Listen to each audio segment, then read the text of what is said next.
चला तर मग आज आपण एका अशा गूढ ठिकाणी जाऊया जे त्याच्या इतिहासापेक्षा जास्त त्याच्या झपाटलेल्या कथांसाठी ओळखलं जातं. तर ही गोष्ट आहे भानगडची, एक अशी जागा जिचा इतिहास तिच्या भूतांच्या कथांखाली जवळजवळ दबूनच गेलाय. म्हणजे इतकी की भारतातल्या सर्वात झपाटलेल्या ठिकाणांमध्ये याचं नाव पहिल्या क्रमांकावर घेतलं जातं, नंबर 1. आणि हीच गोष्ट लोकांच्या मनात इतकी पक्की बसते की ते तिथे इतिहासासाठी नाही तर भीतीचा अनुभवासाठी जातात. पण विचार करा, काय होतं जेव्हा कथा सांगणाराच त्या कथेचा भाग बनतो. चला ही गोष्ट एका तरुण मुलाच्या नजरेतून पाहूया. त्याच्या अनुभवातून ती कशी उलगडते ते बघूया.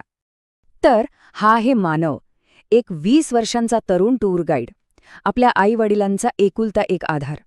आणि त्यालाही चांगलंच माहीत आहे की कथा जेवढी मसालेदार आणि भीतीदायक तेवढी टिप जास्त. म्हणजे तो स्वतःच म्हणतो की तो खौफ का धंदा करतो. तर झालं असं की एका संध्याकाळी किल्ला बंद व्हायची वेळ झाली होती, साधारण 6 वाजले असतील.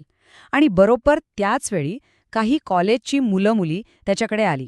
त्यांनी त्याला नेहमीपेक्षा जास्त पैसे देऊ केले, एका अशा टूरसाठी जी नियमांच्या विरुद्ध होती, वेळेनंतरची. साहजिकच पैशांची गरज होती आणि त्या मोहापायी मानवाने नियम तोडले. मानव आपल्या नेहमीच्या शैलीत अगदी रंगून जाऊन भीतीदायक कथा सांगत होता. आणि नेमकं याच वेळी ते विद्यार्थी पैसे न देताच तिथून गायब झाली, त्याला त्या गडद अंधारात एकटं सोडून. आणि मग त्याच्या लक्षात आलं की तो तर आत अडकलाय, मुख्य दरवाजाला कुलूप लागलं होतं. रात्र झाली होती आणि आतापर्यंत इतरांना घाबरवणारा मानव आता स्वतःच घाबरू लागला होता. आणि मग जे सुरू झालं ते खूपच भयानक होतं. ज्या कथा तो पर्यटकांना रंगवून सांगायचा ना, त्या आता त्याच्या समोर जिवंत उभ्या ठाकल्या होत्या. त्याचीच कल्पनाशक्ती जणू काय आता त्याच्यासाठी एक भयानक वास्तव बनली होती. ज्या जळलेल्या चेहऱ्यांचं आणि तुटलेल्या अवयवांचं वर्णन तो इतरांना घाबरवण्यासाठी करायचा, आता तेच भयानक चेहरे त्याचा पाठलाग करत होते. पळता पळता त्याला अखेर एका हनुमान मंदिरात आश्रय मिळाला. असं म्हणतात की तिथे दुष्ट शक्तींचा प्रभाव चालत नाही आणि तिथेच तो भीतीने बेशुद्ध पडला. थेट सकाळीच त्याला जाग आली. मानवचा अनुभव ऐकून अंगावर काटा येते, खरे. पण मुळात प्रश्न हा आहे की या भयानक दंतकथा आल्या तरी कुठून? यामागचं मूळ काय आहे? याचं उत्तर मिळतं भानगडच्या इतिहासात.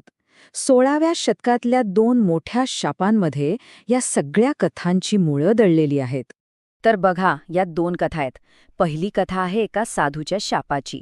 जेव्हा राजा भगवंत सिंग यांनी किल्ला बांधायला सुरुवात केली तेव्हा जवळच तपश्चर्या करणारे गुरु बाळूनाथ यांनी एक अट घातली. अट साधी होती, किल्ल्याची सावली माझ्या झोपडीवर पडता कामा नये, जर असं झालं तर सर्वनाश होईल. पण पुढे राजा अजय सिंहांनी किल्ला आणखी उंच बांधला आणि ती सावली झोपडीवर पडलीच. आणि दुसरी कथा तर आणखीच विचित्र आहे. ती आहे राजकुमारी रत्नावती आणि एका तांत्रिकाची. तिच्या सौंदर्यावर तो इतका मोहित झाला की तिला वश करण्यासाठी त्याने एका अत्तराच्या बाटलीवर काळी जादू केली. पण राजकुमारीला त्याचा डाव काढला. तिने ती बाटली एका मोठ्या दगडावर फेकली. तो दगडच त्या तांत्रिकावर जाऊन आदळला आणि मरता मरता त्याने संपूर्ण राज्याच्या नाशाचा शाप दिला. म्हणजे बघा, या 2 कथा कशा या किल्ल्याच्या दंतकथेचे 2 खांबे आहेत. एक शाप आहे जो गर्वामुळे मिळाला आणि दुसरा आहे वासनेतून मिळालेला. आता इतक्या नाट्यमय आणि भयानक कथा असतील तर साहजिकच आहे की आधुनिक काळातले तपासकर्ते म्हणजे पॅरानॉर्मल इन्व्हेस्टिगेटर्स भानगडकडे आकर्षित होणारच. पण मग खरा प्रश्न उरतो तो हा की यातलं खरं किती आणि खोटं किती? या कथांमध्ये काही तथ्य आहे का? आत्तापर्यंत अनेक पॅरानॉर्मल टीम्सनी तिथे तपास केलाय. काहींनी पुरावे सापडल्याचा दावा केला, पण अनेकांच्या हाती काहीच लागलं नाही.